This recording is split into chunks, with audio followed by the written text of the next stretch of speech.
And this is why the market will continue to grind higher, right? Because not only are we beating on earnings estimates, mega cap tech beating earnings, GDP revised higher, but now we get the Fed's preferred inflation gauge. This is PCE, right? This is year over year PCE. We'll go through core. We're going to get through the macro, but we have the inflation gauge dropping to the furthest level in 2 years, right? This is the fastest drop that we've seen in the Fed's preferred inflation gauge. Oh, we don't like CPI. We don't like headline inflation. We don't like PPI. This is it, PCE. This is what we look at. This is what the Fed says. We look at PCE, right? Powell just spoke and said if we get enough progress at PCE, then we're going to be able to cut rates. We'll be able to slow down our policy. It's all data dependent, and we're getting the data tell us that PCE inflation is lower, right? And this is barely June. So give us a couple more months, we're going to be near 2%. Now, if you were tracking us on Wednesday during the speech, Powell said we will pause rates before we get to 2%. Okay, and he's talking about this. We will pause rates, we will cut rates before 2%. How close are we? The market is seeing this. The market is sniffing out the the end of the cycle, and this is going to make the market. This is why we pull back. Oh my gosh, yesterday was a big pullback. We gapped up a lot. We had to fill the gap. We actually went lower, right? And guess what? FOMO buyers came right back into the market. All right, so you don't like year over year PC? Let's look at core, right? Core is the sticky part of inflation. Biggest drop, largest drop in core. We dropped a whole 50 basis points. Okay. Now you can see we haven't made any significant drops the entire year, the entire past year. We've been trading pretty much sideways. Now we're seeing that core start to slide, even though they tell you inflation is sticky, it's going nowhere, it's bad, it's terrible. But now you see the core, right? The core, the PCE core is starting to, yeah, we're at 4%, but we're in restrictive territory, right? We're making progress here, and the market can grind higher if we continue to get earnings, beat expectations, or at least get earnings bottoming, right? And I think we are starting to see that. We see GDP revised up. That's only going to help earning estimates. So this is good, right? This is the year over year data. Okay, let's go to the month over month. Okay, let's go to the month over month. We're going to get through the macro. This is important, the macroeconomics, to decode it. What is all this data coming out? How do we decode this? Let's jump over to PCE month over month. Okay, it was at 0.2. All right, we got it. We came in at 0.2. The expectation was pretty much 0.2, 0.1, right on target. But we're going to do the annualization of the 0.2 so we can see a little deeper. Let's go to core. Was there any significant jump in core month over month? No, we're at 0.2. So we've been decelerating core. And the only reason year over year was up is because of energy prices. We know that, right? But core, the thing that everybody seems to think is going to remain sticky through the next couple years, through the next decade, it's not sticky. Month over month, 0.4, 0.3. Now we're at 0.2, right? We're decelerating. Inflation is starting to come down. Now let's annualize it. Okay, this is basically annualizing, or you're taking that month over month and you're projecting it over a year so you can see what the headline would look like.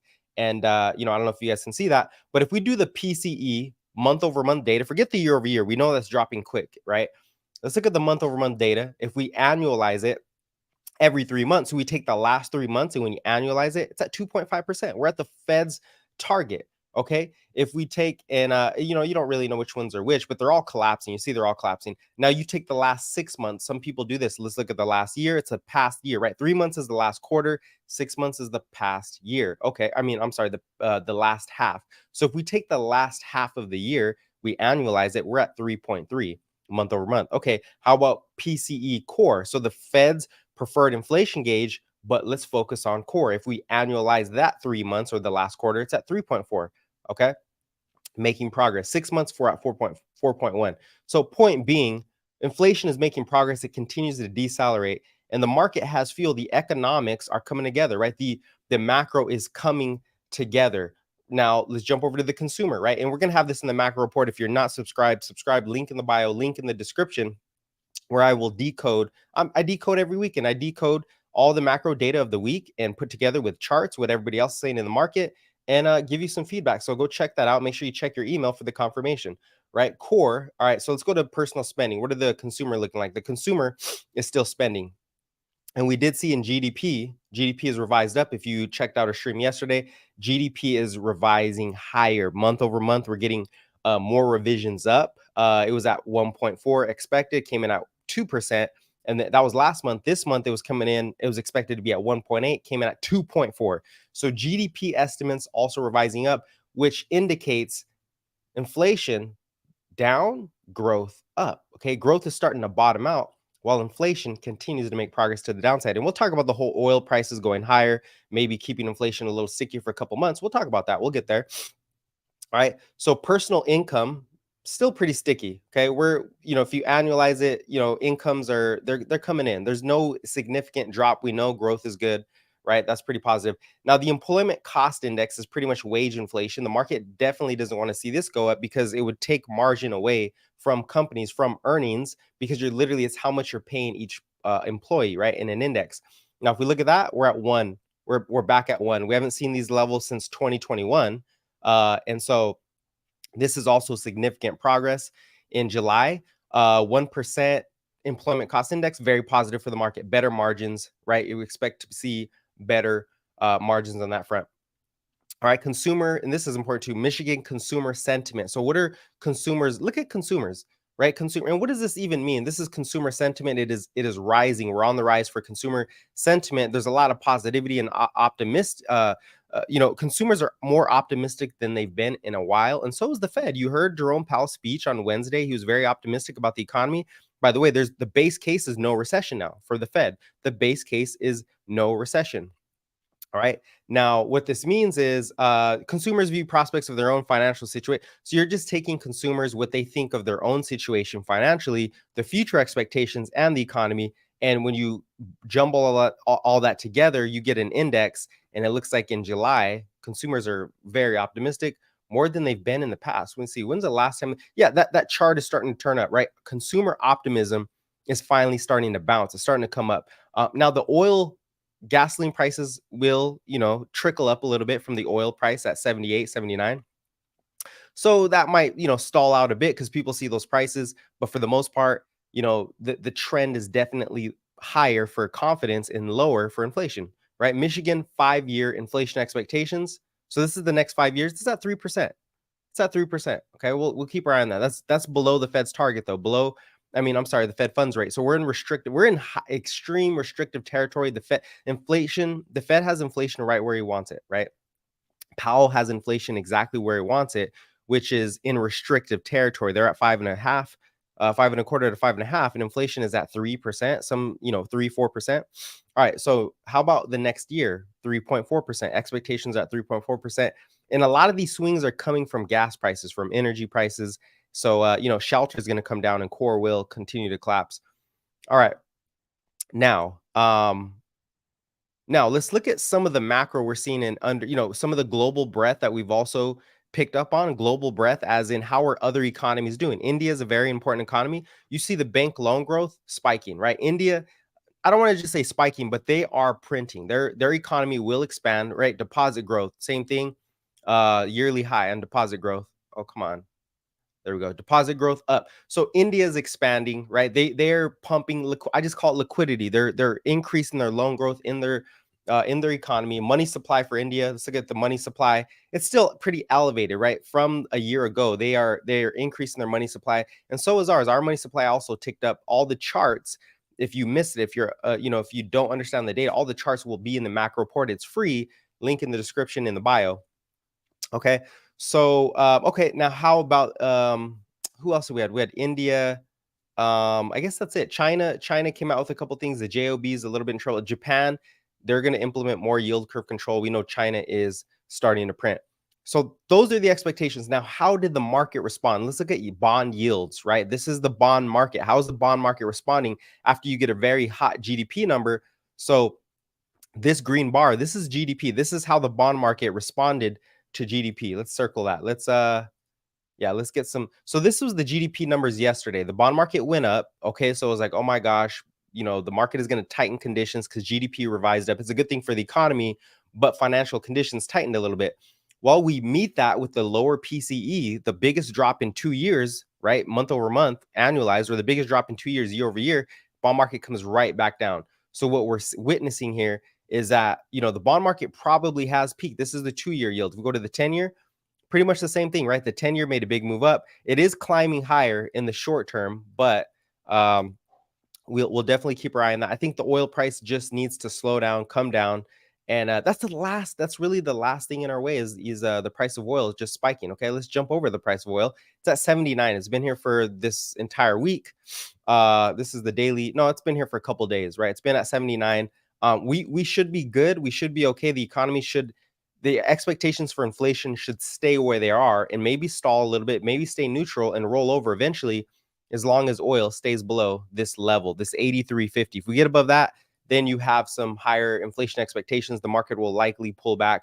But also in the same breath, if inflation is still a little stickier, that also helps with earnings, right? So it really comes down to, when it comes to the stock market, it really comes down to how much they can retain those earnings. And we've seen stocks have responded with retaining their earnings so far. VIX going nowhere, right? Had a little spike yesterday, nothing sustainable, didn't really go anywhere. The thing I'm looking at too is the dollar. We've seen the dollar retrace, but it hasn't made that move lower. So, but it is finding some resistance. So if we get that dollar slip back down, then you get that risk on rally.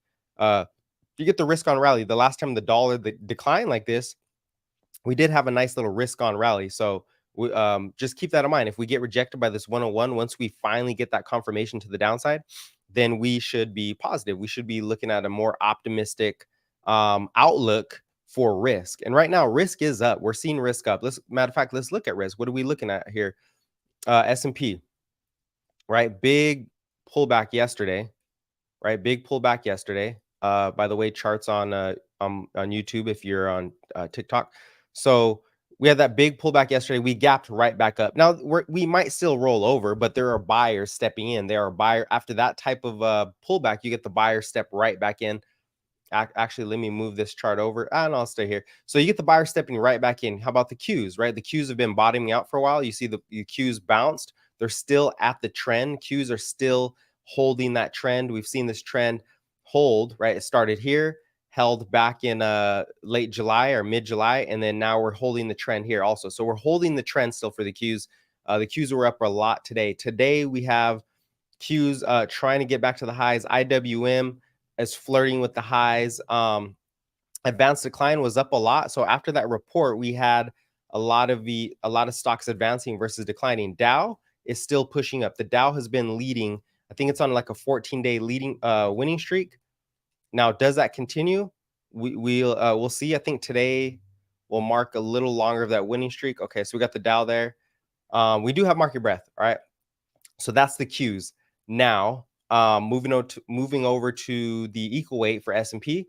Equal weight, we still got some room, right? We got to get over this hump. We got to get over this previous high for equal weight. I think it breaks out eventually. We got the good numbers on PCE, so things are looking more optimistic. All this data will be in the report.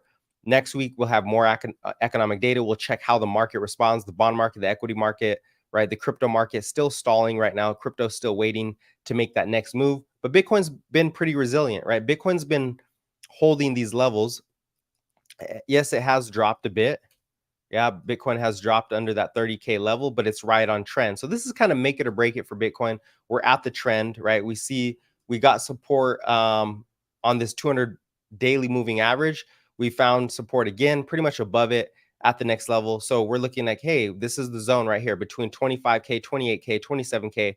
Can we hold the trend to the upside? So far, we're still making higher lows. So Bitcoin is still pretty solid. Ethereum, also same thing. Yeah, pretty much they're all in the same category right now, just consolidating, waiting for that big upside move. When does it come? Is it going to be regulation? Is it going to be the ETF? Who knows?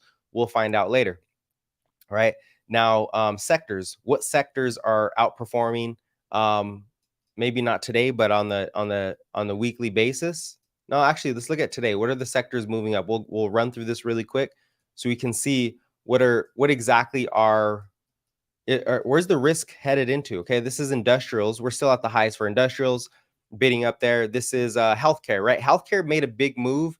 It has been breaking out, but it's pulling back a little bit. It's maybe reshuffling, rotating that. Capital, utilities going nowhere. Consumer discretionary really going nowhere. And I think they moved Amazon's earnings. They were supposed to come out today, I believe. It looks like they actually moved Amazon's earnings. I don't know why. Maybe I looked at that wrong, but I could have sworn Amazon should have came out yesterday. Didn't happen. And we'll get to earnings right after this because we're getting a better earnings report. And the bottom of earnings is really going to put the nail in the coffin for this rally to continue. And as long as we find support, we pull back, we have a drastic pullback, we find support, and we're at support currently. Okay, we're at support currently. All right, communication services starting to move up. Financials are okay. Financials have been on a tear. Energy is, whatever. Energy has a really good valuation. It is grinding higher. And basic materials, nobody cares about that. We're going to look at the actual construction ETF. That's a little more important for the housing market. And Powell also mentioned that the housing market is bouncing. He mentioned that they're going to be looking at the housing market data, and he thinks, prices will continue to decline from there. This is the construction ETF. It's, pretty much pressing all-time highs. Let's go back to that daily chart. This is a huge bellwether signal for me, because it's showing that this is a recovery. This is a forward-looking indicator. The stock price of the ETF for the home construction, or for home construction in general, is a bellwether to tell us, hey, sentiment is very positive. So I think the housing market is starting to recover. It doesn't mean prices go up. It just means there is no huge recession, or at least the recovery is now starting to take place in the manufacturing. And we're seeing all of manufacturing that, new builds are coming up, and new orders are starting to rise. Employment's a little shaky, and inventories are falling to some degree in other areas. Okay, so yeah, we think that's happening. Now, the semiconductor ETF is pressing all-time highs. If this breaks out, expect NVIDIA to push a little higher. Expect NVIDIA to keep going higher, okay? Now, jumping over to the charts, if we don't have any, what up? How you guys doing this morning? That's the run-through, really, the quick run-through. Looks like, hey, inflation is lower. We have a lot of progress on inflation. It's the PC dropped significantly. Employment cost index down. There's still, the data is coming out stronger than expected. And it's very optimistic. So on these pullbacks, you should see pullbacks get bought up. We also seen Tesla find that support, right? We're seeing Tesla continue. They got slammed pretty hard. Everything got slammed yesterday, but Tesla found support exactly at that level. That was the third dip for Tesla. Let's go to the 30-minute chart to see a little better what we've seen here. Actually, let's eliminate this pre-market. Let's get rid of this pre-market trading stuff so we can get a clear picture. So yeah, look at Tesla. A lot of support at a previous level. This level was 255. Now, could we slide back to 250? Sure. But you got 255 here. You get a dip in a 255. Great support. 255 support right on the trend also. And then this morning, we gapped up from yesterday off of 255. Right? Over. So the FOMO and Tesla, we do need to get above 270 to squeeze the short-term shorts out of their positions. But Tesla is looking solid. Probably NVIDIA also. MicroStrategy, man, if you wanted to get that, that Bitcoin exposure through MicroStrategy, they do have a lot of shorts to squeeze. It is finally starting to consolidate. It's starting to come down a little bit. So that is an opportunity, but it's an expensive option. And you never know. They don't have earnings come out August 2nd. So I'd be a little cautious. I'd wait till the earnings are done when it comes to that. All right. Any questions before we get to the actual charts? Okay, I probably missed a bunch here. Good morning, Fibonacci Poppy. What's good, man? How you guys doing this morning? What's up? Sagi, I see you in the chat. Let me throw in, let me shout out the chat. Still waiting for the feedback on my stream deck, but I'm gonna throw this out here. Shout out to you loyal subscribers, you loyal followers. I appreciate you guys, man. Wherever you guys are, I appreciate you guys. Just let me know if you have any questions about the macro, whatever it is, my interpretation of it. Powell, right now, the way I'm looking at it, Powell basically said, hey, we can pause and then cut before 2%, even though people say we have to get to 2%. Well, Powell said otherwise. If you don't trust him, then you don't trust anything. It comes down to what he says, or it comes down to what he actually does, right? He's given that forecast. No recession forecast, very positive. Maybe bond yields are sticky, a little stickier than we thought they would be. But as long as stocks can retain their earnings, then the market goes higher, right? We head to all-time highs. Nothing has changed. We're heading to all-time highs, right? We should be heading into all-time highs. And the market's been moving up consistently while the macro is a little shaky. When I say the macro, I'm talking about the macro forces, the dollar bond yields. It's still moving up. What happens when those roll over? Right now, we have elevated oil prices. We have the dollar still hasn't made the big move lower. We have yields still elevated and the market still grinds higher. What happens when those forces finally start to turn, right? Then the market's going to get another tailwind. So we're in a great position here. The pullbacks are getting bought up because we know there's a lot of cash on the sideline. We know professionals, even though retail might be FOMOing in, we know professionals are still not in yet.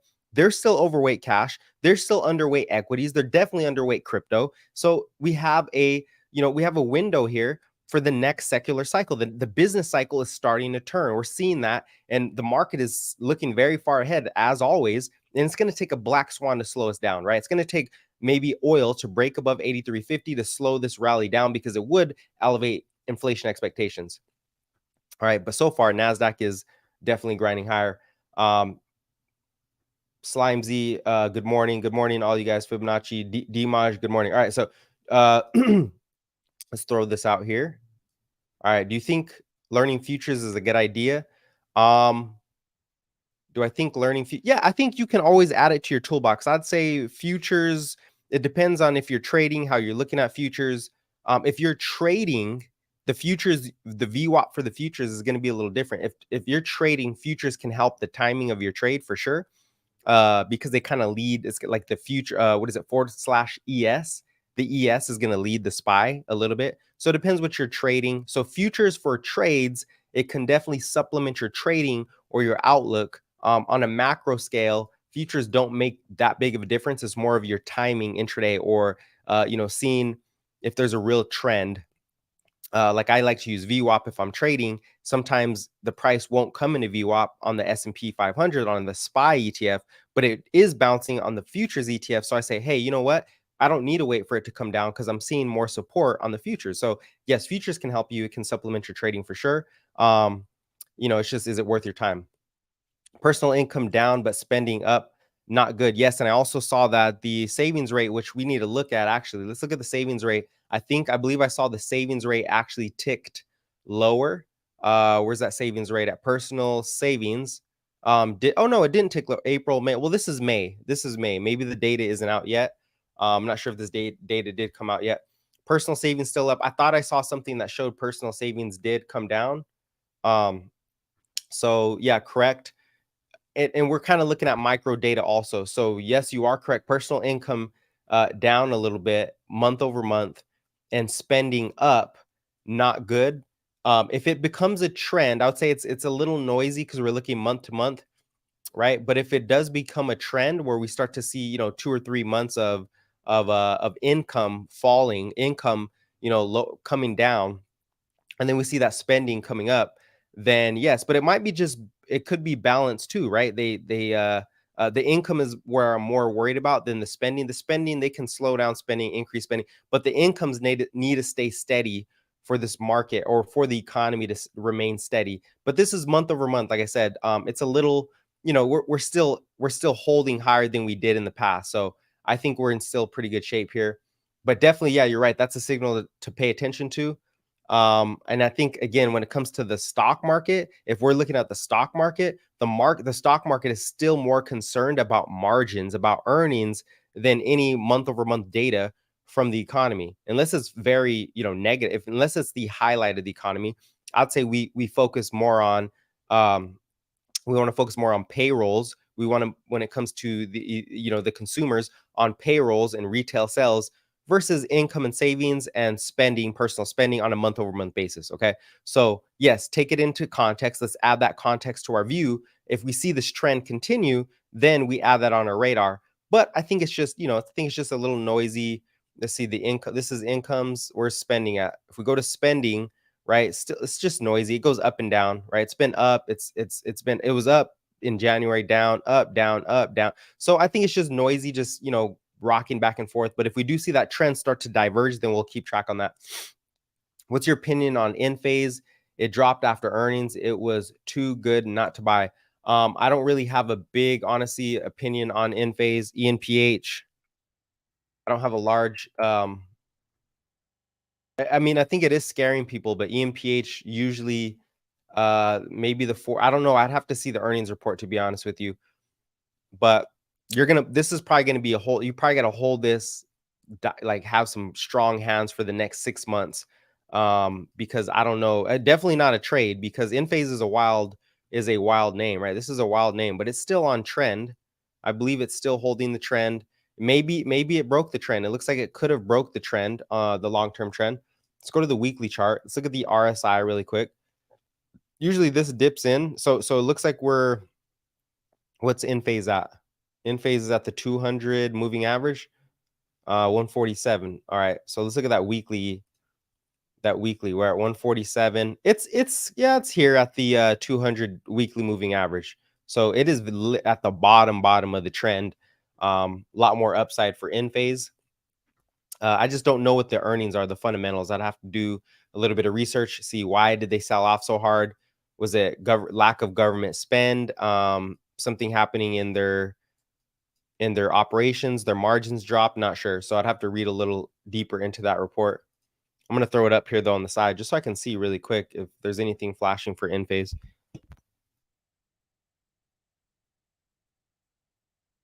And I'm always reading these YouTube comments first. This is where I would like to read most of the comments and respond. I can respond also better there than on the TikTok stream. Just FYI. So $20 billion company. Enphase is still a monster. $2 billion in sales. Let's see what happened to their EPS. Stayed the same. Did they have earnings yet? Wells Fargo downgraded them. Deutsche Bank downgraded them.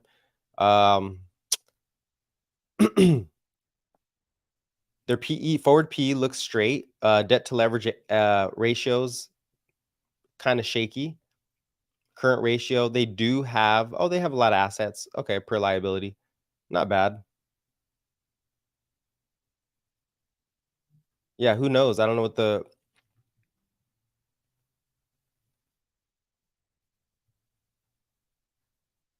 maybe they had lower guidance going forward. They beat revenue, beat year over year. Let's see, in phase, ENPH reported second quarter 23 adjusted earnings 147, which highlights 37% improvement. So the earnings look pretty good. What was the negative?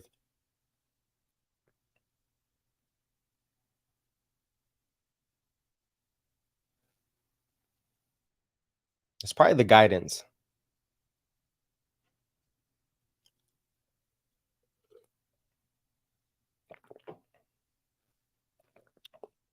I bet it was a guidance. Yeah, I'd have to look a little deeper into that.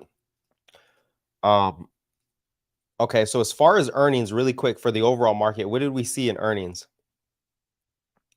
To get a view on, okay, Meta crushed earnings, $11 billion in free cash flow, insane. So the big mega caps are bottoming, right? Coca-Cola beat expectations, even though I don't agree with drinking Coca-Cola, right? They have a lot of products. They're doing well. The consumer is still spending. Boeing, I guess Boeing also beat Union Pacific, and this was on Wednesday. I just want to go through a little bit of any surprises. For the most part, the big companies are beating. Chipotle. Now, Chipotle did kind of struggle a bit. But their avocados are down. Thank goodness, right? Maybe they probably won't lower prices, but they're not going to hike prices anymore. So Chipotle was one of those other big ones that we saw come in. MasterCard yesterday, they beat expectations barely. Their revenue, did they beat on revenue? Top line, bottom line? Yeah, barely. McDonald's also beat. So we're getting beats. I think it looks like the S&P earnings will be bottoming here. Okay, it looks like it will be bottoming here. We're not seeing any significant. And again, I'll have all that data this weekend in the macro report. Make sure you sign up. Make sure you check it out if you want to get a decoding. If you're interested in my opinion on how I decode the macro for the week and how that correlates to the market, to the changing sentiment, to positioning, the Fed's speeches, the Fed's preferred in the Fed's guidance going forward. So check that out. Link in the description. Make sure you check your email. All right. So yeah, Enphase might have had lower guidance. Not sure. They didn't report, did they? Did they have not did they report? Did they have did the margins decrease? I don't know who they're actually going against. Maybe their margins decreased. I haven't read the report. Now talk about some of the other plays. Remember who is it? Zoom? No, not. Oh yeah, Zoom is showing some life too. Zoom is showing some life. Roku is exploding, by the way. Roku, excuse me, Roku had a huge breakout here. I'm looking at the daily chart, so I always put this on the log scale. Let's put this on the log scale. Roku is moving. Roku is finally moving. This is the weekly chart. We're above that 50-day. Actually, let's go to the daily. We'll go to the daily, and let's make this bigger so we can see the chart full size. There we go. All right, so we can see Roku is now above the level. If you are interested in Roku, it is, I mean, we've been watching it trend. It has the golden cross, right? We're seeing the golden cross take place now on Roku. The 50-day moving across the 200 way earlier in the year, but now it's right back above the 100-day moving average. So that's a golden cross. Had this pullback, right? Obviously, we had this pullback, and then it breaks out, pullback, and then it breaks out. So maybe we get one more pullback into the level. That'll be a nice like 75, somewhere around there, 75, 79, 80, and then the breakout from there. So Roku showing some life. It is starting to lift now. You also have ARK. You have ARK helping that out also. So take a look at Roku if you're interested. Or these are the plays I'm looking at. I'm looking at bigger long-term option trends, because the macro is going to be a little shaky. I'm not doing no day trading here. The best opportunity is you get a bunch of gap ups. The market goes to all-time highs. These riskier assets haven't moved yet, right? They really haven't moved yet. They're still breaking out of their consolidation. And we go over the RSI. As a matter of fact, what does ENPH look like? We have to look at the RSI. Yeah, the RSI is at the low. So this is probably a buying opportunity for ENPH for end phase, unless they had a disgusting report, which I didn't see. It looks like they beat revenue. It's just a relief, some type of relief rally, maybe a freak out. Who knows? Traders, we'll see. But it should be bottoming around here. It is pulling back. Okay. Open door still chugging along there. Open doors on fire. Very bullish trend. Roku, SoFi. Teladoc. So Teladoc, again, we've been flagging Teladoc for a while. That big bottoming, it finally broke out of the triangle, out of the descending triangle. So Teladoc is on fire right now. We just need to get some support there. Let me take this RSI off, right? Teladoc holding the lows. So literally pulled back, like we said. It broke out. Can we get a pullback into the previous high? Yes, we got that pullback at 27.37. I actually did enter one contract on Teladoc. I want to see some more consolidation, but I'm looking at one leap call. Leap calls as in 2025 January, because I think as we head into the cycle, we hit all-time highs, we consolidate a little bit in the overall market. Rates come down. Eventually, the Fed cuts rates in 2024. They start to cut rates as inflation moderates. You're going to see these risk assets really start to move. And so maybe my timing's off, but I'm definitely timing the pattern here, the technicals, and the earnings report wasn't bad either. That you like intermediate Daniel Marcus. Oh, what up, Hassan? What up? What up? How you guys doing, Daniel Marcus? What are some of the personal stocks you're holding? My thing is, I will swing trade some stocks, right? I'll swing trade some stocks, not really day trade. I can day trade, but it's usually like Tesla and things I'm really familiar with, or big tech. I'm just not doing that right now because I think there's better opportunities. And it takes a lot of focus in the swing trades. You don't really have to look at them. You just got to get a good entry, and the macro is turning. That's what we talk about all the time. Look at the Qs. The Qs are launching right now. Qs making new high of day. Who else we got? Qs making new high of day. IWM kind of struggling. What a recovery on Teladoc, though. Teladoc just got slammed right back into that support. Look at that. Got slammed after a big upside move. Then now this thing moved from the gap up. It moved up 25%, and then it kept running, got up to 33%, and then we had a pullback, right?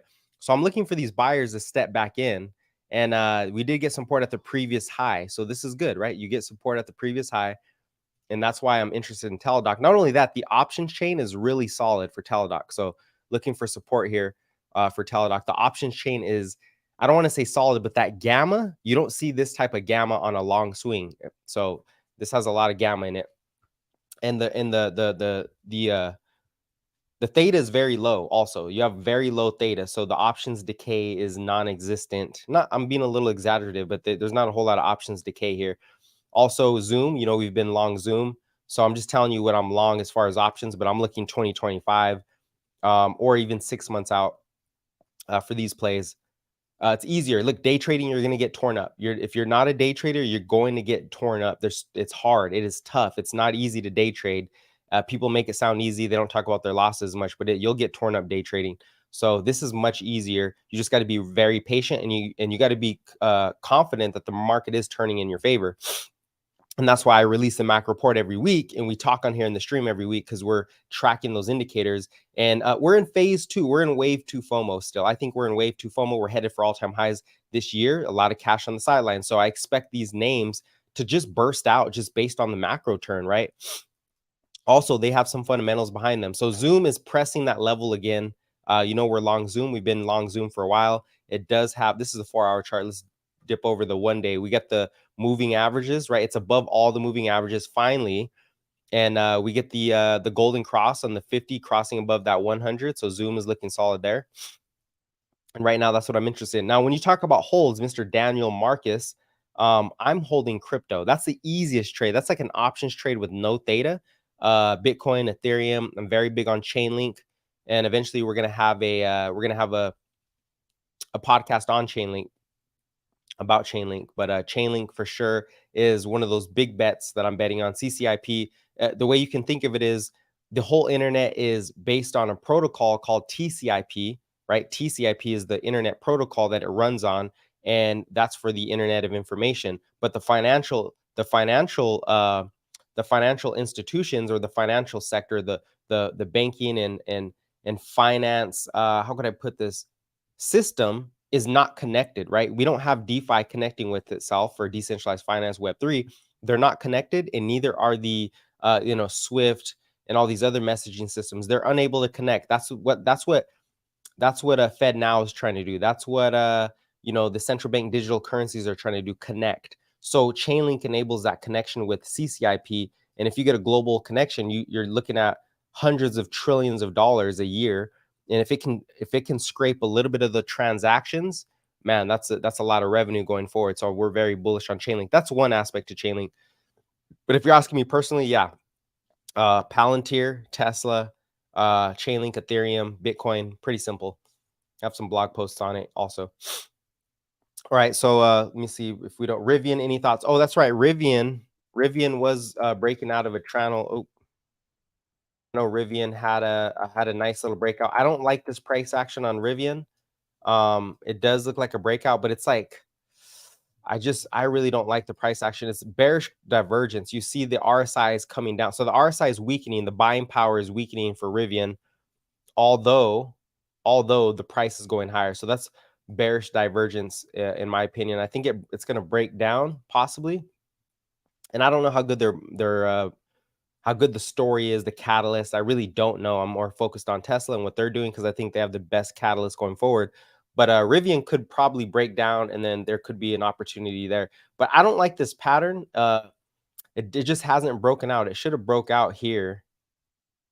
It should have broke out somewhere around here, and it just got slammed right back down. So that tells me there's a lot of shorts, and that was a long-term resistance level also. So maybe it needs to get above that resistance level.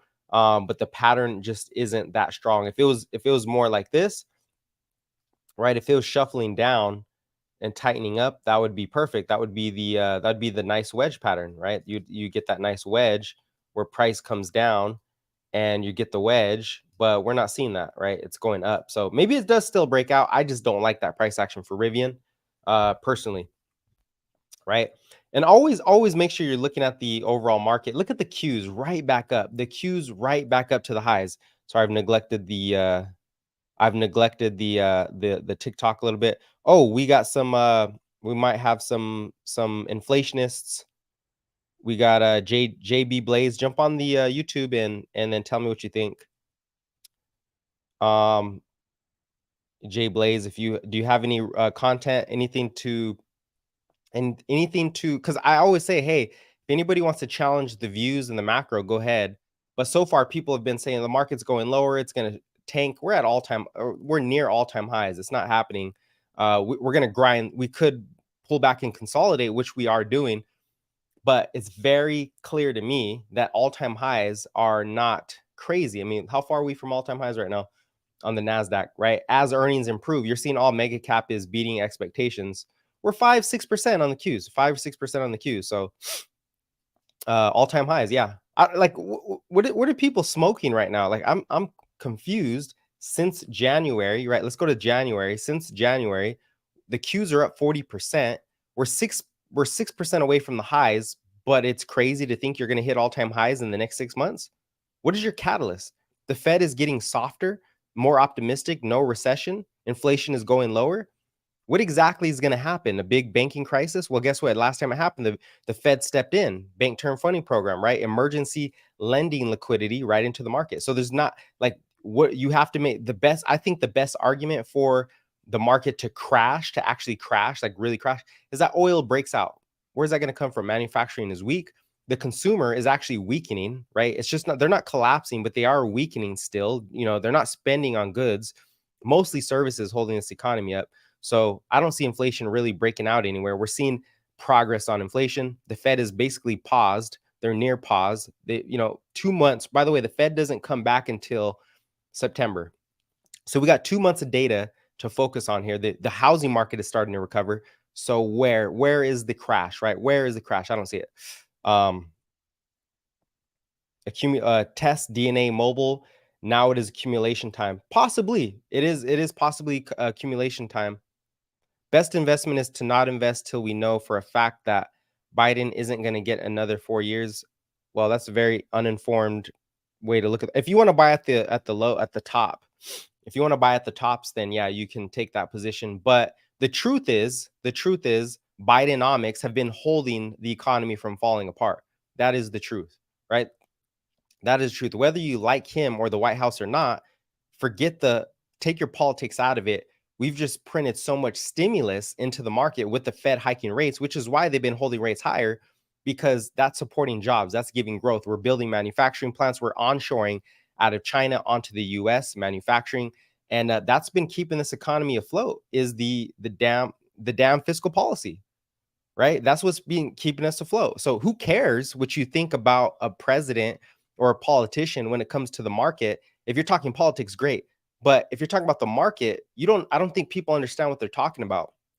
They just talk about their politics. Has nothing to do with how the economy or the financial system actually works, right? Anybody would have been stimulating because we would be in a deep recession. So we had to do this. We've had to create more manufacturing. The manufacturing sector also has been in recession territory, but it's not collapsing. And I think it's because, the durable goods, all the planes that we're creating, all the artillery. Do we agree with all the micro data? No, but for the most part, the fiscal policy, the CHIPS Act, that's $2 trillion coming into the market, and you got to be blind to think that is not why the economy hasn't fallen apart yet. So yeah, what are they smoking, bro? I don't know what they're smoking. They just don't understand. They just think that the economy is tied together. And look at my mom is the same way. She thinks certain things that Biden is crashing the economy. I'm like, look, it doesn't matter who it is. It's what they do when it comes to the economy. The economy is not a political game. It is not about how you feel. It is about what is, right? Money is about what is. That's the biggest business in the game, is the business of money. So central banks are tightening, and they continue to tighten, and we're not going to see a recession, mainly because of that onshoring. $1.2 trillion of infrastructure, CHIPS Act, 300 billion, 280 billion of Inflation Reduction Act. It's not going to happen. It's just not going to happen. You need a black swan. You need inflation to reemerge again. And that's just not been the case. He actually made a big move by opening up the Willow project in Alaska, which is more productivity for bigger, more oil. Now, it's not going to go online yet, but the expectations are oil will be lower, right? He opened up all the building permits for all the permits for drilling. So that was a good thing, right? That's common sense. You have to do that. Also, what was the other part? The other part is not filling the SPR, right? Not buying oil. He hasn't been buying oil. So he took the US bid away from buying oil, and he's draining the reserves, which is what got oil lower. So, I mean, that's just the math. That's just how it works. Now that's our biggest threat, though, is that oil comes back. So it'll be tricky if he has to buy oil higher and then push it higher. Right. By the way, oil is at 80 now. So this is an inflationary pressure on the market right now. We need more productivity. But the big level is 84. We'll see if we get past that level. I'm sure we don't. 3 to 4 months. Yeah, I don't even think he lasts anyway. I really don't think Biden can last another 4 years. I mean, I think we all know that.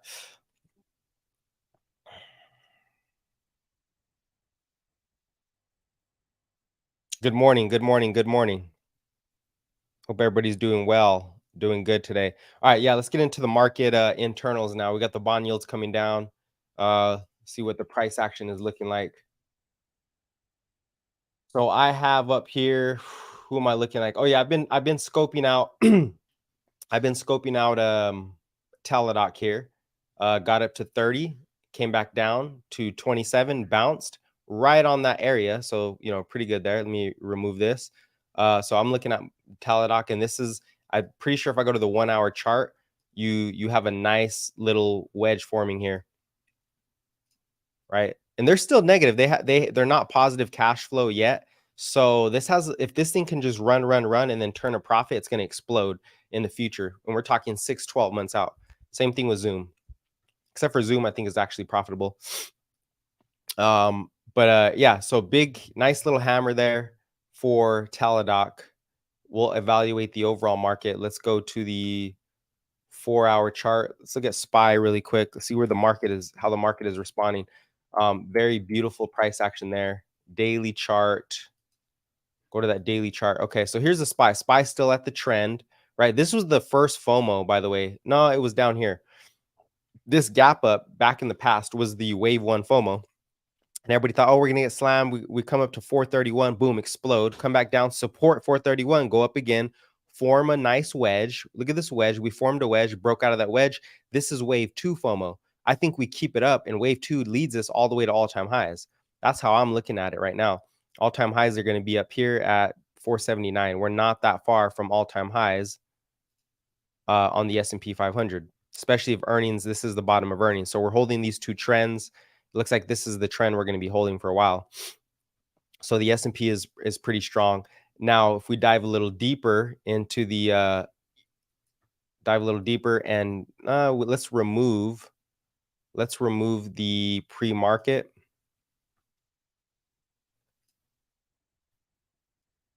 We remove the pre-market. This was interesting. We got a breakout on this wedge. We had a breakout on the wedge, and then we dumped yesterday. That was so strong. Now this is a lot of resiliency. We dumped, probably had the biggest dump that we've had for a while for the S&P. Well, for the SPY, right? 1.7%. That's a big dump for the SPY. And then right away, the PCE numbers come out, inflation numbers, the Fed's inflation gauge comes out, and boom, we explode right back up. So this is positive. This is positive. And what it speaks to is there are buyers stepping in. They are a buyer. They're seeing the macro start to improve, and there are buyers stepping in. GDP revised higher, inflation going lower, sticky inflation, core that we saw going lower. So that's the big dragon is inflation, because that turns the Fed to pause and then start to ease again in the second half of the year. And the inflation, I mean, the market looks 12 months ahead. So it's already, and then earnings are already bottoming at the same time. I mean, there is market breadth. What can you argue with, right? It's really tough. It's really tough to make a really strong bear argument. Oh, the yield curve is inverted. Well, it didn't matter. Something broke and the Fed stepped in with the bank term funding program, right? The yield curve doesn't really matter at this point because there's enough bank funding. Oh, there's not enough liquidity in the market. Yeah, there is, because there's $2 trillion at the reverse repo facility, which is, draining back into capital markets as we speak. A Republican president would take office. Yeah, who cares if they're Republican? We just want pro crypto, right? We want somebody to be pro crypto and get the economics back to where they should be. What my opinion is, there's too many old people. I'm sorry, there's just too many old people. I know people get pissed on that, but I think there's too many older people with old policies. Technology really quick, it's turning really fast, and they don't understand technology. And technology is fast pacing, is at a faster pace than regulation, because they don't get it. So we need people who understand technology more than anything. Not, this is not, and I just saw Oppenheimer yesterday, right? This is not the Cold War. This is not World War II. We need different policies when it comes to economics and money and all that stuff. You can't fully trust, government policies when it comes to money, because they print a lot of money for military, war, blah, blah, blah. Any news on Palantir? I mean, no, not that I know of. Palantir is consolidating right on it came right back into trend, so that's good. Palantir right back into trend.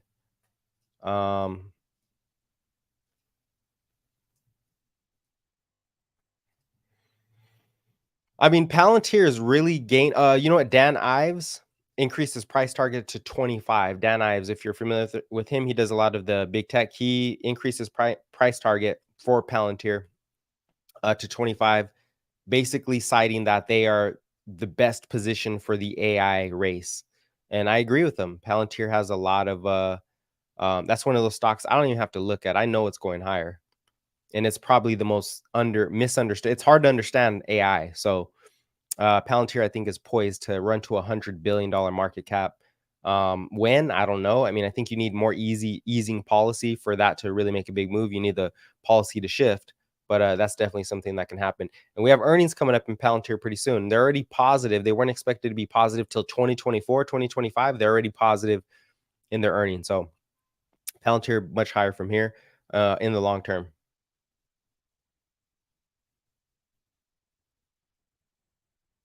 Yeah, he talked about the bull thesis, I think this morning. Dan Ives. Maybe I'll find that. Wee Bush Palantir outperformed at 25. That's probably on CNBC. Now, IWM, right? We're going over the overall market a bit. IWM is a small caps, which is where you're going to find, stuff like Palantir, testing the downtrend. So IWM testing that downtrend. It's pretty close to breaking out here, right? If it breaks out, you're going to get more FOMO into the market. Did the Dow break its losing streak or its winning streak? I guess yesterday was the first day of the losing streak for the Dow, but the Dow is still chugging up, right? Dow right back up. So this is a strong market. This is a strong market. I think the trend continues. We continue into wave two FOMO. Looks like we'll just continue to pick that up.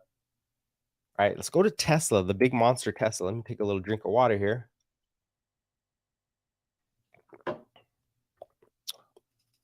Okay, Tesla in the big downtrend that was broken.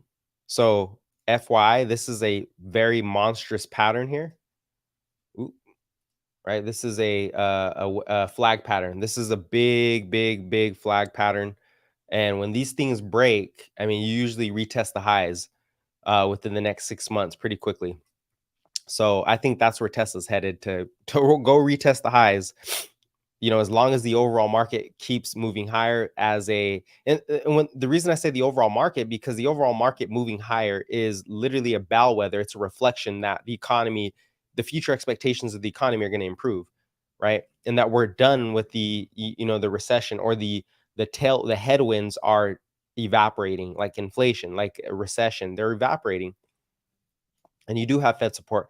Is there still weakness in the banking sector? Sure. But, banks are actually recovering right now. So here we go with Tesla. We need to break this downtrend. We haven't done it yet. It has a lot of consolidation. And yeah, we need to break this downtrend. We're still stuck between 270 and 262.50, or 270, 260 for Tesla. Once it gets above there, I think it's going to squeeze a lot of the shorts. And then we go fill that gap, and then we see, okay, can we get above that big resistance level? And then everybody on the other side are cheering for the breakdown. Obviously, maybe it does break down, right? Maybe we do break down, but we're getting a lot of support there, definitely on Tesla. Nvidia, what's Nvidia looking like? Nvidia, oh, we talked about this last week. Nvidia just chugging along in the upside, right? Trending high. It's just easily trending higher. Nvidia just doesn't care. It just keeps making new highs. It just doesn't care. You got to buy at the bottom of this trend for the long term, because this thing can just keep moving. And that brings me to AMD. What is AMD? What is the other chip maker doing? AMD is forming a gigantic wedge pattern. Okay, gigantic wedge pattern. It's a dragon wedge where the neckline comes, you have this big neckline, and then it starts to consolidate. So if we get some more support here, eventually that next earnings report could launch this thing off, and then you get a big time up. You get a lot of upside there for AMD. TSM consolidating, and it did this last time. A lot of consolidation. Palantir is the next Oppenheimer. Oh yeah, that's what they say. I heard that Palantir is the next Oppenheimer, right? To change history. A lot of interesting narratives. Yeah, their earnings should be really good, I think, for Palantir. TSM is just flagging right back into support, so that looks solid also. How does TDOC options expiration January 2024 with strike price of 35 sound? Let's see, TDOC.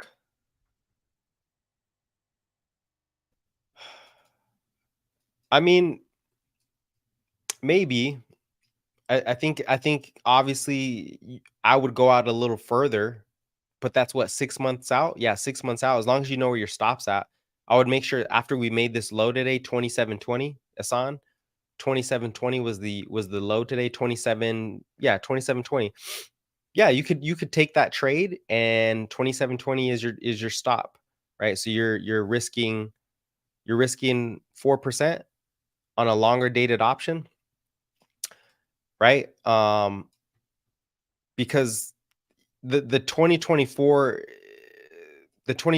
strike is going to accelerate. Remember, the theta is going to eat you away as you get closer to 2024. So what is it, July, August? We got like 6 months left in the year. So after this is really a 3-month trade. If you go 2024 January, it's a 3-month trade, because the next 3 months the theta is going to eat your option up. It gets exponential. So it's not really linear, it's literally exponential. The closer you get, the more the theta eats you up. So you really need a big move within the next 3 months, which could be very possible, right? I'm looking at that 2025 because I want to give it more time, because there's still some headwinds that aren't fully taken care of yet. But yeah, that could work. Just know where your stops at, 2750. And by the way, Q's making new highs again. Q's right back to the highs, high of day, very strong. Loving it. Loving it. Okay. All right, so what else? What else we got in the pipeline here? Interest rate expectations after today, the pause, 82% chance of a pause in September. So we don't have a Fed hike till September, which is really good. It's going to be really good. 2 months of data. The more data, the better. The more data, the better. Also,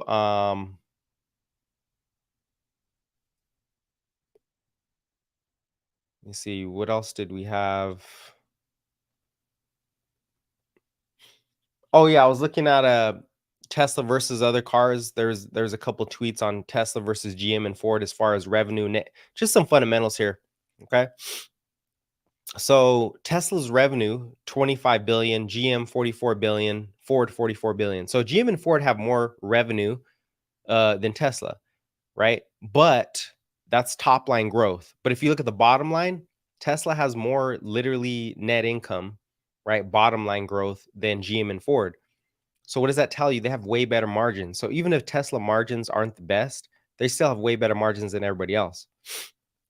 I think Ferrari might have pretty good margins, but they don't have a whole lot of revenue. I mean, a lot of people aren't out there buying Ferraris. So uh, for every one Ferrari that is sold, there's probably 1,000 Toyota cars sold, or 1,000 Toyota Camrys, whatever. I don't know, whatever GM sells trucks. So they definitely have better margins. They have more net income, and then vehicles sold, they still have less. They're still selling a third or even half of the cars of GM and Ford. So as they increase their productivity, the story gets exponentially better for Tesla. And that's what we're looking at second half of the year, is just a better story overall. All right, so let's go to let's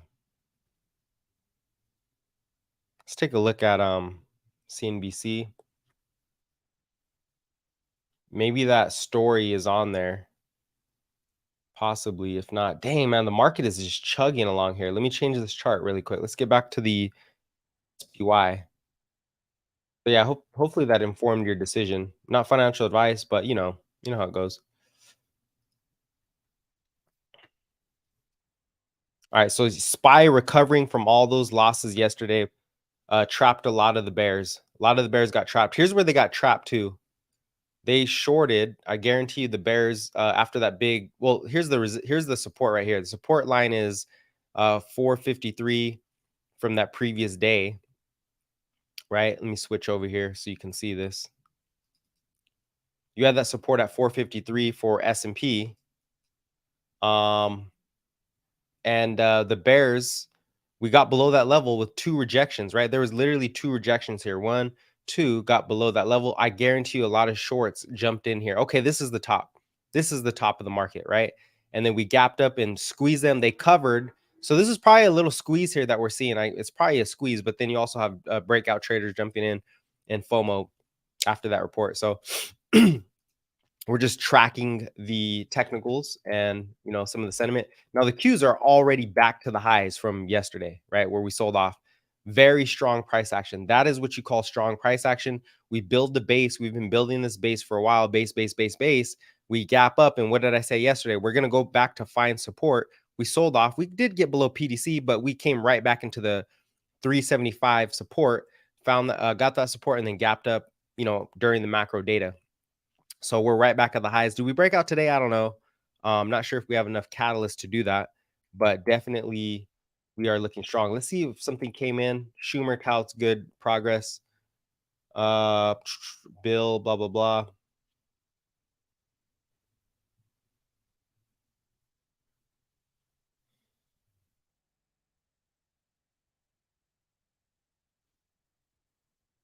Dang, that's crazy. Dallas Fed PCE for June, 2.5% versus 4.3 expected. PCE expectations, or the Fed's preferred inflation gauge expectations, are just getting blown out the water, and I think that's what's going to send this market, or giving us another tailwind. Yeah, that's about it from there. On the intraday,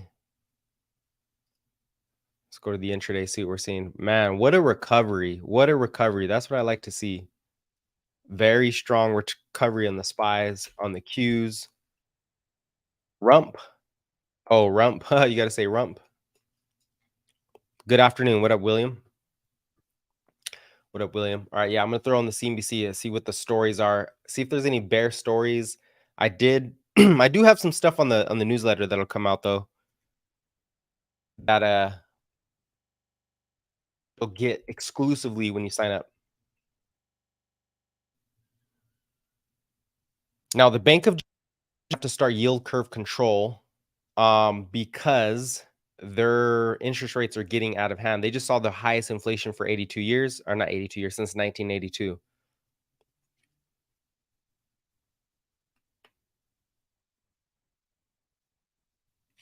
Oh, Intel. How did Intel do? I know they had some pretty good earnings, right? Intel gap up. Okay, Intel had a nice gap up. I know a lot of people were looking at Intel. Q's right back to the highs. Let's see if we can get above the level.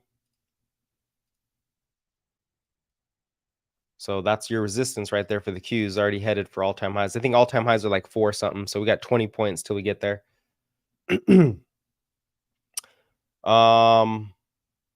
Bank of America makes its software stock AI pick. HubSpot, who are they looking at here?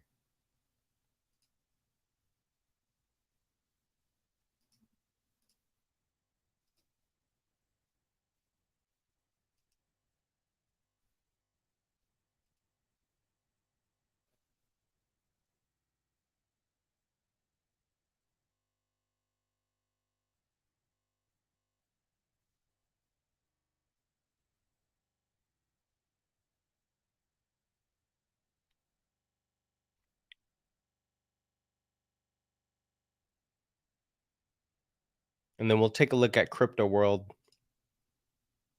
What's going on in crypto?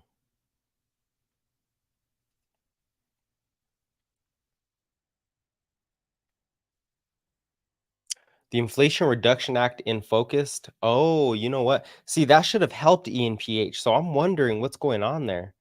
The Inflation Reduction Act should help all these solar put a bid on solar, unless it was buy the rumor, sell the fact. First solar.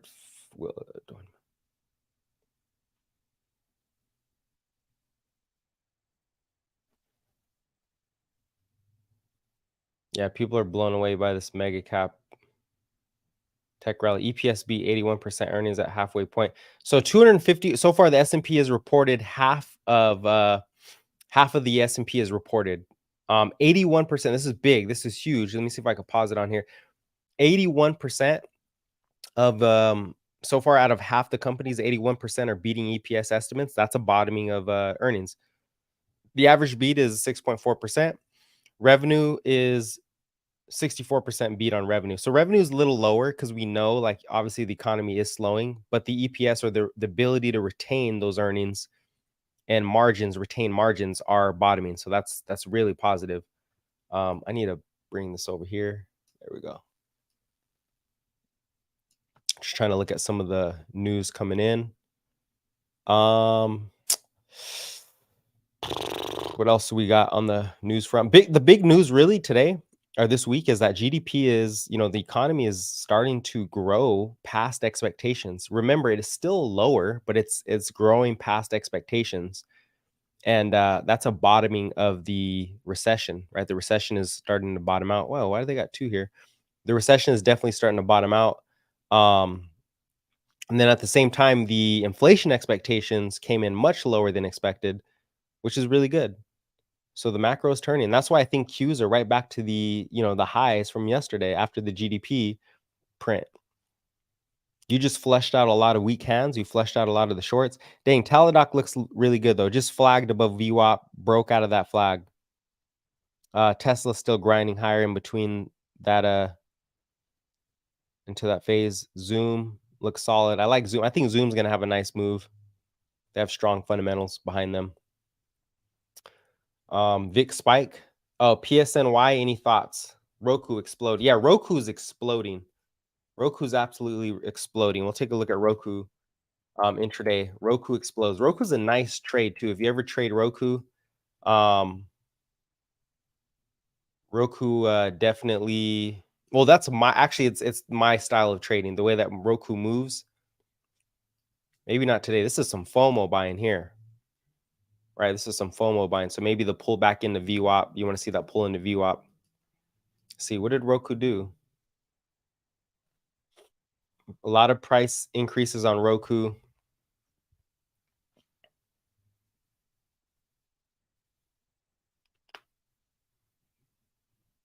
They crushed Q2 estimates, sending stock surging, blah, blah, blah.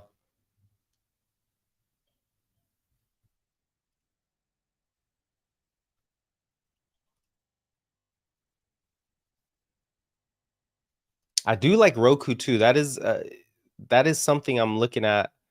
I got into earlier. I should have waited till after earnings. But then still, I'm waiting for that big pullback. It's up a lot right now.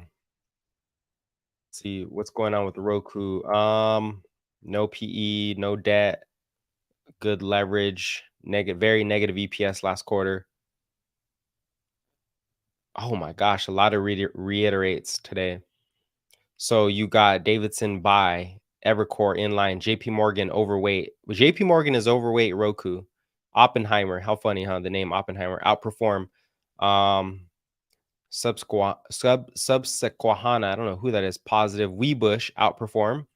So everybody's pushing the price target up to the 80, 90s for Roku. That's really solid, especially for a stock that has been so negative, right? Look at the big trend. Oops. Look at this big trend here on the daily chart. Roku this is one of the stocks that has so much room to recover, right? This is where you really get that outperformance on the options. This is where you really get I don't want to call it the options. You could do shares, right? But I'm just saying in general, this is where you really get the outperformance. Let's go to the monthly chart because it has so much room to recover. And it is 100% back to has a lot of room. That's probably the next resistance too, 175, major resistance. So a lot of room to recover there for Roku, and it's barely starting to move. I possibly could be looking at the retest. Hi, NIO is running slow, but I bought Leaps thinking to add. Me personally, I'll just tell you right now, William, NIO is on fire. I know it's all over the media. It's pulling into resistance. Maybe it goes higher. I don't know their fundamentals. I don't trust China. Personally, I don't trust China. It is possibly, though, that every EV rises in this government spending on EVs is just insane, right? The Inflation Reduction Act China probably even more so because of that China stimulus. Neo should do good, maybe the next 6 months, but just be careful because it's still not a solid company. They're losing a lot of money. Neo is not a good business. It's only hyped up because of the expectations. And yeah, they're like the worst performing EV out of like the seven, out of like seven of the top seven. So I would definitely be careful with Neo. It's going to go up just from the stimulus, but to hold it for a long time, you got to be careful. Wait for that big upside move and then get out. In my view, that's what I do. PSNY, Polestar. Um, Man, Polestar is rather new. Polestar is really new. Polestar looks like it's pulled back right into support on a technical basis. This thing is doing is trading very technically. Look at this. That you've had this support back here. You had support back here in what is it, September of 2022? So it's right back to that support. And so you got support, turned it into resistance, resistance, resistance, resist, right? Reject, reject, reject, got above it, held. So this is the first time we've held on Polestar. It looks very solid from a technical view, very solid. It's held that resistance level for the longest time. Now it's forming a descending flag pattern, right? Now you got this descending flag here that it's trying to push today. It's pushing this flag today. So Polestar looks really solid. And this is another EV. Again, I don't know the fundamentals. Me, I like to keep it safe and just stick with Tesla. Uh, with Tesla. And this is for everybody. But as a trade, yeah, Polestar, Neo, they'll probably go a lot higher. Neo just ran a lot though. So I'd wait for more consolidation. I think the big move happened for Neo. Polestar looks ready to break out again. Hopefully the there's no earnings around the corner though, because earnings can really crush your stock. You've got to be careful with earnings. Also, you have the RSI pulling back too. So I think it has some more room to go for Polestar for sure. Yeah, Polestar looks pretty straight. PSNY. You said the VIX is spiking. Um, I mean, it was higher yesterday, right? It was definitely higher yesterday.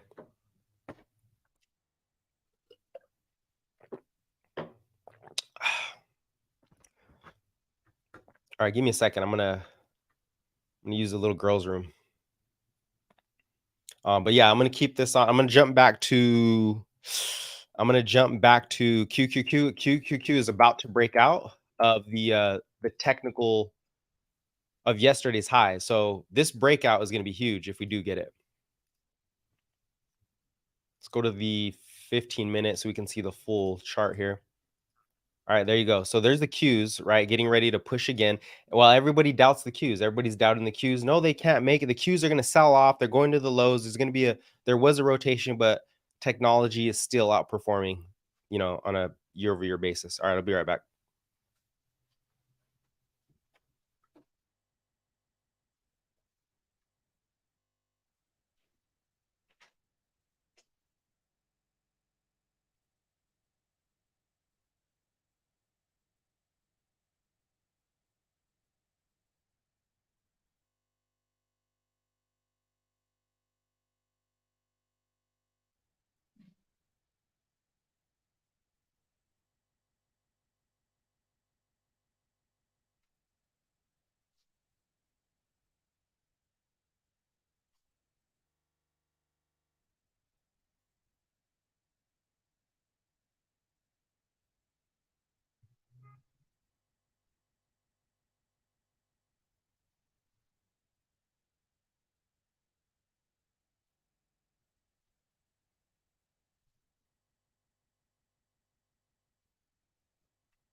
All right, I'm back.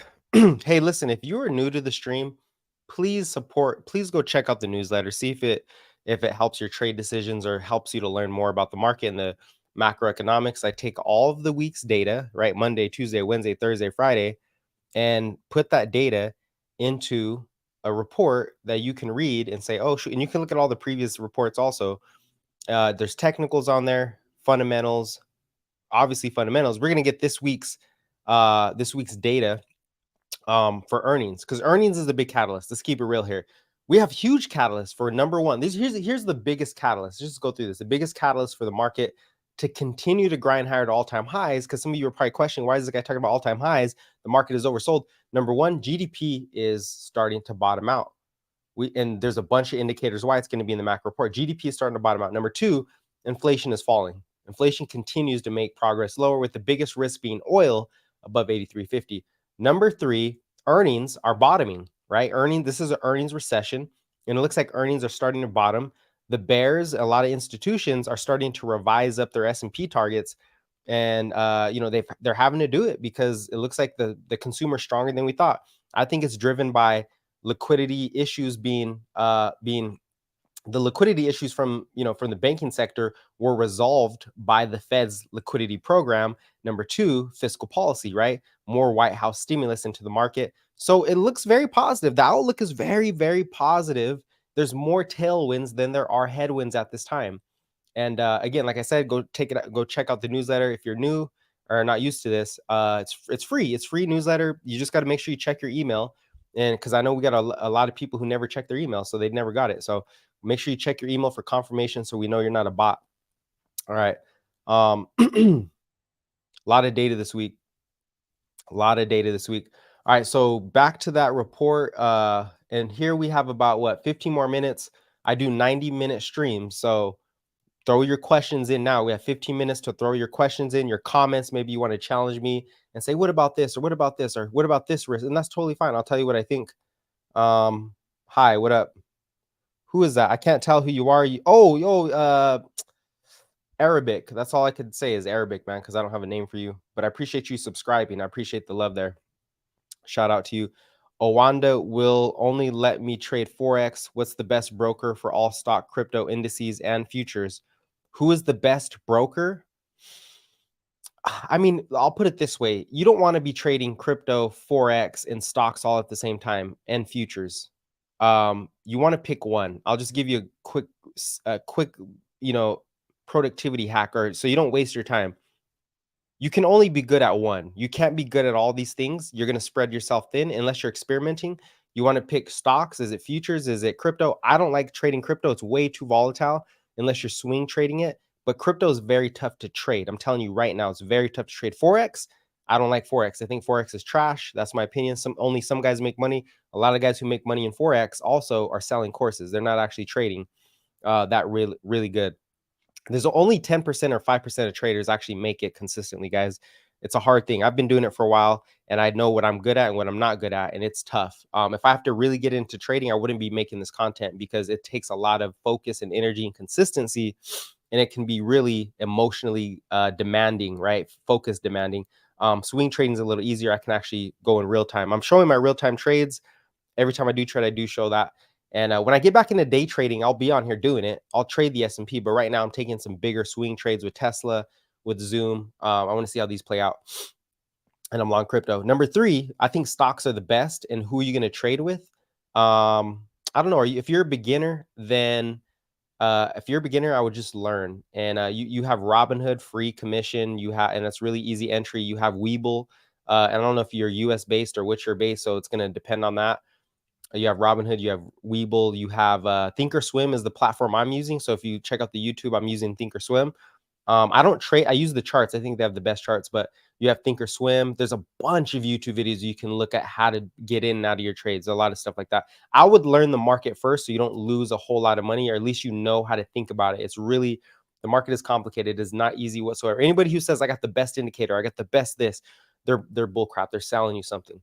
They're selling, which is why I'm not selling no courses, because I think it's more important for people to learn how the market works first. And technicals, I would be deceiving people. Like I have a lot of knowledge in the background, and they're just not going to get it. They're just not going to get it unless you've been doing it for a while. So it's better to invest. Anybody can invest, right? It's better to understand how the market works first. Trading is very hard. It's not easy. Most people are literally scamming you. I'm telling you, on the internet, saying I'm really good at trading. So, okay, Qs hitting resistance. We see the Qs hitting resistance there, just to answer that question.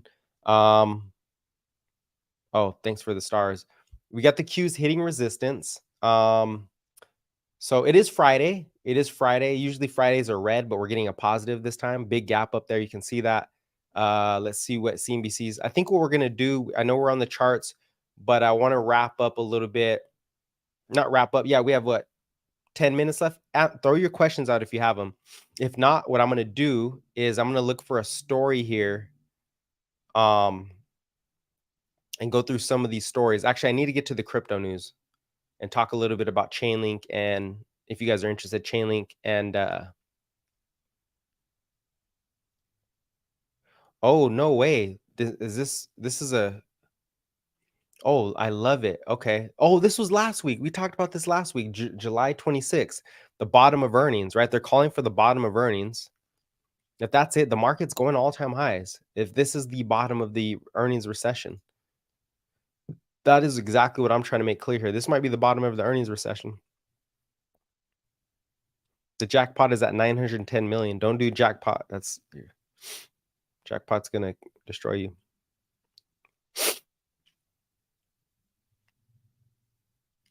Let's say you won the jackpot. Let's do something really fun really quick. Well, it's not fun. It's really stupid. If you won the jackpot, what stock are you buying first? I just want to hear from some of you guys. What are you guys buying first? What stock or crypto? What are you going to buy first? What are your top 3 investments if you won the jackpot? It's 910 million right now. What are your top 3 investments? What do you guys get into? It's going to give me some feedback on what you're thinking about. Top 3, what do you invest? What do you get into?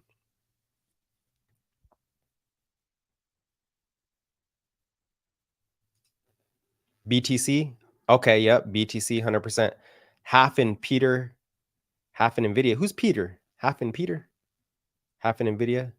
ADA? Okay. BTC, ADA. Put it all in one text, by the way. All in on Amazon and Tesla. Okay, so I hear BTC, ADA, Cardano, Amazon, Tesla, Palantir, Chainlink, Ethereum. Ooh, man, yeah, you got time.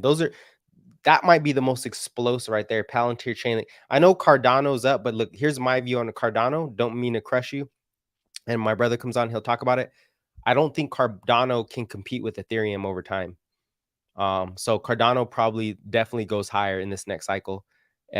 So it definitely goes up, but I don't think it has the staying power that Ethereum does have. Not as many developers or smart contracts. And I don't trust Charles Hoskinson. That guy's hard to trust. He's always doing some shill stuff. He talks too much. That's my personal view. Maybe I'm wrong. Hey, maybe Cardano's amazing. It's just my personal view. But a lot of these projects are about to fail also that people don't know about. A lot of projects are about to fail. They have a couple more months of funding and then that's it.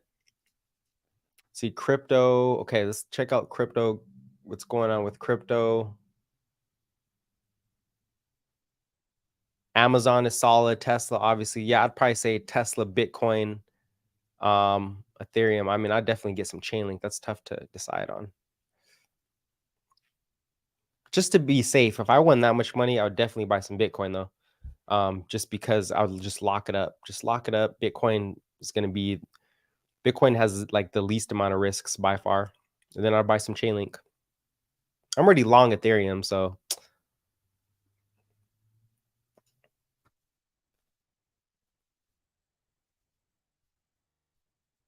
Decrypt. Maybe Decrypt has it. Optimism hits new all-time high. Oh, Optimism. This is a layer 2 scaling solution, and they're using Chainlink.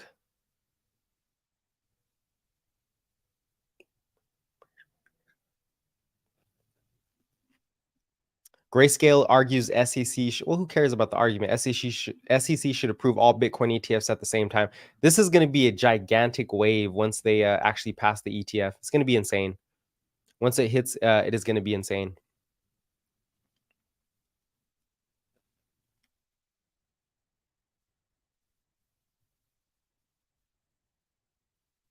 I don't see any reputable Senate 886 defense bill ropes and crypto mixer. What is this? Privacy coins.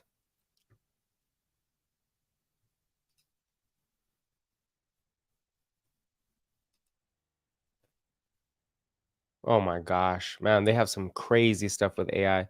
Build your AI girlfriend. Wow. Well, there's a lot of demand for loneliness, huh? Um, okay, so yeah, you got the Roku TCIP. So let me read some of this TCIP for Chainlink. I don't really see any good crypto news, but if you guys didn't know, the most riskiest bet that I'm taking right now, the riskiest bet, and listen, I got in, not to give myself props or anything, but this is what I do best is find things that people don't believe in that I see has big long-term sustainability or can move up a lot in the market, psychology and breakout. Got Tesla in 2018 when it was dumping, rode it 10x whatever. Ethereum, nobody knew about it. Bitcoin, everybody hated it, right? When it dumped during pandemic, rode it up. And that's why I do this now, because I'm trying to spread the knowledge and stuff. There's lots of things I don't understand either. I'm trying to learn. But whole point being, the next big move, I think the next big crypto that has real staying power is Chainlink. I think it's going to be Chainlink. Yeah, that is crazy AI. So TCIP underlies the actual internet. Okay, and I know people have all these coins, Shiba Coin, Dogecoin. Like I love Elon Musk, but Dogecoin is trash. It can be manipulated. It's not a safe bet. Shiba Coin, Dogecoin, Binance Coin, all these coins are going to get eliminated over time, and they need a real value behind them. So TCIP, right? TCIP, and here's the Chainlink price action. Actually, you can't look at link through there. So I'll take this out so that we can see it here. I'm going to finish off with this chain link and then before the economy, because I think this is a big opportunity. I think this is a huge opportunity that even if you just allocate 1% to it, it has a real use case here. Swift is using it. Citibank is using it. Bank of America, Google, the former Google CEO left Google. Well, he didn't leave Google. He retired and then he came back to work for Chainlink Labs. So there's a lot of people leaving to go work with Chainlink because of what they have, because of what they're trying to do here with DeFi. It doesn't work without them. And I'm going to read a little bit about CCIP. You guys will probably hear about CCIP in the future. Uh-oh. Uh-oh. No way. Biden. Hold on. I think Biden just did something. He just signed something. Is the market moving higher off this? Not yet. I don't know if this is real breaking news or what. So I'm going to switch this over to I'm going to switch this over to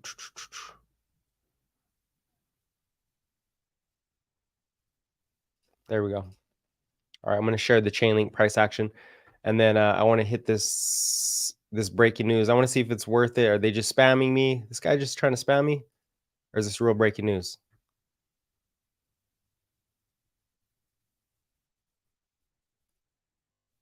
Said something about Biden. Biden's planned executive order is to focus on semiconductors, AI, and quantum computing. This won't impact existing investments and will only prohibit certain transactions. Oh, bro, come on. Well, they're looking at AI now. So this is what I've been saying too. The reason why the cycle is going to go higher, the reason why the overall market will continue to bid up, because governments have no choice but to invest in technology to get up productivity, because we're in a debt issue. We are at risk of collapse every single year, but it doesn't happen. We roll over the debt every 3 to 4 years. We roll our debt over for the US, or else we would collapse. And it's not just, oh my God, the US is going to collapse. We're going to zero. That's the whole world. The whole world is indebted, bro. So they need to invest in technology, semiconductors, AI, quantum computing, whatever it is, to increase productivity without that fuels growth without inflation. And so I think that's where we're going. We're going to see more investment, and that's why I think tech is going to outperform the S&P, the Dow, in general. So anyways, back to TCIP. I just want to check on that to make sure that it wasn't something coming out right now. So TCIP, so this is Chainlink's price action. Let's go to the weekly chart. Eventually, this is going to break out. This is the biggest base in the market.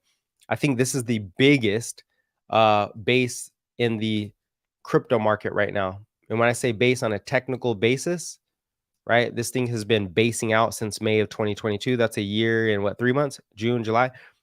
So 14 months, we've had this base. We finally capitulated lower and then came right back up. We're testing this trend, the downtrend, right? Maybe we break out, maybe we don't. But that's what it's looking like right here. And above, I'd say above 10, you really get that FOMO coming in over 10. So that's just price. Now, what exactly is Chainlink doing other than proof of reserves, which is proving that you have the assets? For every crypto exchange, they're getting hacked all the time because they try to bridge their tokens. It's really complicated. But basically, there's a lot of hacks in crypto because of lack of infrastructure, lack of transparent and very strong infrastructure. And CCIP solves that, right? So this is Chainlink we're looking at here. All-time highs at 50. We're sitting at $8 right now, or 7 something. I think by the end of the year we jump across 10. I think by 2025, I think Chainlink's above 100. That's what I think by 2025, somewhere around there. Could be a lot higher than that. It really depends on how the macro moves and if the projects continue to pump out value to the network. Okay, so the future is on the re-platform capital. So there's $867 trillion in global asset value around the world, right? And this is sort of the thesis. This is from the Chainlink Labs white paper. Chainlink's cross-chain interoperability protocol, CCIP, is a breakthrough in blockchain connectivity and interoperability, enabling DeFi applications to access users and interface with other DeFi applications across different blockchains. That doesn't exist right now. Right now, you cannot interoperate Cardano with Monero, with ZK, not ZK rollups, with Ethereum, with who else do you have? Aave, Synthetics, all these other Web3 DeFi's applications, right? Or even NFT applications. They don't link, they don't connect. So this connects all of those, right? It allows them to communicate with each other and all interface. And also it gives the existing financials. And here's the thing about Chainlink. Even if crypto failed, Chainlink still works. It's not just for DeFi, it's also for the real world, which is why the Swift system, the Swift banking system, is using it, because it's a new invention. It could be used to create efficiencies and transparencies for the current financial system, for TradFi, right? Or for centralized finance. So it works either way. As a matter of fact, central bank digital currencies and FedNow are probably going to use the CCIP because it's the most advanced for them to connect down the future. Is that a promise? No, but they need to connect with everything. And right now, the current system doesn't do that. It's private blockchains or public blockchains. Crypto is public. FedNow, CBDCs are private, right? JP Morgan is private. But in order to scrape value, or in order to connect, they need a way to connect the private to the public blockchains, and that's what CCIP does. All right, so that's basically that. Now, diving a little deeper, let's see, 16x growth. So a lot of banks, I think it's Citibank and Bank of America, have done research. Go look at their research for Swift, or I'm sorry, for the CCIP or for Chainlink, and they're basically saying that the tokenization of everything is going to have to happen. Now, we're not saying it's going to be Chainlink that causes it, but I think it does. I think Chainlink is one of going to be those technologies that helps the tokenization of everything, right? Bringing everything to the blockchain. Tokenization means you take bonds, you take derivatives, you take equity, you take your house, right? You take anything, your insurance, your identification, whatever it is. If you put it on the blockchain, then basically it's public. Maybe you don't want everything public, which is why zero knowledge proof comes in. Okay, I'll get to that. We'll get to that because we're at 1:30. Point being here is I think tokenization is I think Chainlink's gonna definitely be the best beneficiary of tokenization, which Larry Fink, the BlackRock CEO, keeps talking about. So they unify everybody, trillions of dollars of value to be pushed. I can't dive too deep because it'll just be confusing, but yeah, that's what we're looking at here. All right, so side note, did you hear about the public Senate? I keep forgetting to put these up here. Did you hear about public Senate hearing UFO crafts recovered by U.S. government and non-human biological bodies recovered from the U.S. crash sites? No, I didn't. I don't even know if I believe any of that stuff. I want to see more hard evidence. Could be true. Could be true. Sounds interesting. Sounds interesting. But the government's always stirring some stuff up. Go watch Oppenheimer. They trick you, right? Oppenheimer actually invented the atomic bomb. and he never got credit for it until 2020 for political reasons. So, point being, I don't know if UFOs are, well, not UFOs. UFOs are real, right? Unidentified flying objects, but non-human biological bodies, I don't know. We'll see. I'm open to anything. I mean, you never know. I just want to see sufficient evidence. A lot of times I think the government tries to, how do you say it? I think the government, or even social media or media in general, try to blind you from what you should be focusing on by having all these exuberant stories. But it would be interesting if we actually had some non-human biological bodies. Maybe there's experiments in Russia. They could be experimenting on people and creating weird. So there's a lot of theories out there. So yeah, that's definitely something that's kind of interesting. Off the record, does TD Thinkorswim have Chainlink? No, I don't think they do. I'm concerned about Fed now because of scoring like China. Yeah, a lot of people are concerned about Fed now, but hey, I mean, it is what it is. This is the system we live in. It is what it is. Like, I know people are concerned, but like your data is everywhere, right? There's a lot of concerns that we just live with. We're in a first world country. We're the best country in the world when it comes to quality, right? For the size that we are.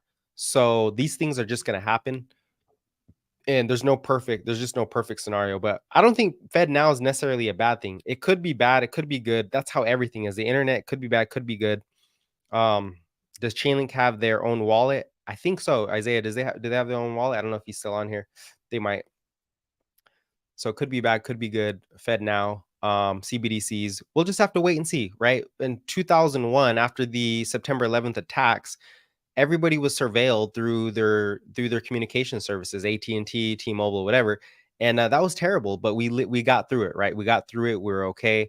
Things, but we also, yeah. There's positives and there's negatives to everything, to all innovation. There's always a positive and a negative.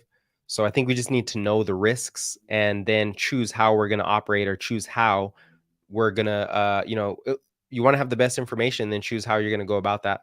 But there's no imminent collapse, or, none of that stuff. There's a lot of fear pouring out there. I don't know if I can say that word on here, but there is a lot of fear out there. And I think it's just to distract people. There we go. To distract people. And what's more important is your relationships, right? Your relationships, your belief, your faith, your diet, your health. How are you helping people? Are you succeeding? Are you doing what you say you're going to do? Are you meeting your goals? So that's what I think. Anyways, oh, the hearing's available on YouTube. Okay, yeah, I'll check it out then. Interesting. I think that's it. It's Friday. Don't forget, if you guys are new, check out the newsletter. I'll be releasing it tomorrow morning, and I will also be releasing the report. I haven't decided if I'm going to do it live or just pre-record it, because I'm trying to get the YouTube algorithm up for the content. Just trying to hack things, make more successful. And if I do a pre-recording, I can put maybe I'm just being lazy. Either way, I don't know. I might be live. You'll see it. You'll pop up. You'll get a notification if I am live on that report. Maybe I'll just do the live report. I'll just keep it the way it is. Either way, I appreciate you guys again stepping in today and asking your questions. I hope you guys have a blessed weekend. Don't forget to exercise. Don't forget to eat healthy. Have your cheat meals, but eat healthy for the most part. We should be doing a fitness live tomorrow. Yeah, exactly. There's always a positive and negative to everything. It's up to you to see how you actually use it. Thank you. Yeah, thank you guys, man. I do appreciate you guys coming in, man. Doing this every day. Sometimes it's a little taxing, but I look forward to hearing your feedback and hearing your responses and what you guys think. And if you oppose me, if you know somebody who opposes me, I love it. I love to get in arguments. Okay. I love to show the evidence. It's better because maybe there's a weakness in my argument. Maybe the market is going to all-time lows and we're going to collapse and go to zero. Doubt it, but maybe so. So again, like I said, I appreciate you guys coming on here. I'm glad I can bring some value to you guys. Spread the word, but stay healthy. Keep your mindset. And you guys stay blessed more than anything. I appreciate you guys. All right, take it easy. Heck yeah, I appreciate that, man. Appreciate it, Spike Dodgeball. Shout out to you guys. Shout out to the chat. All right, yeah, you guys have a great weekend. And I want to mention this too. Over the next couple of weeks, my brother is having a baby, so I might have an emergency where I just don't show up, or I might have a low quality next week. It just depends when it happens. I'll be traveling. I won't have all my equipment, And so just a heads up, so in case you see a stream that sucks or it's just off, just a heads up so you guys know. Anyways, you guys stay blessed. I'll catch you later. All right. Appreciate it.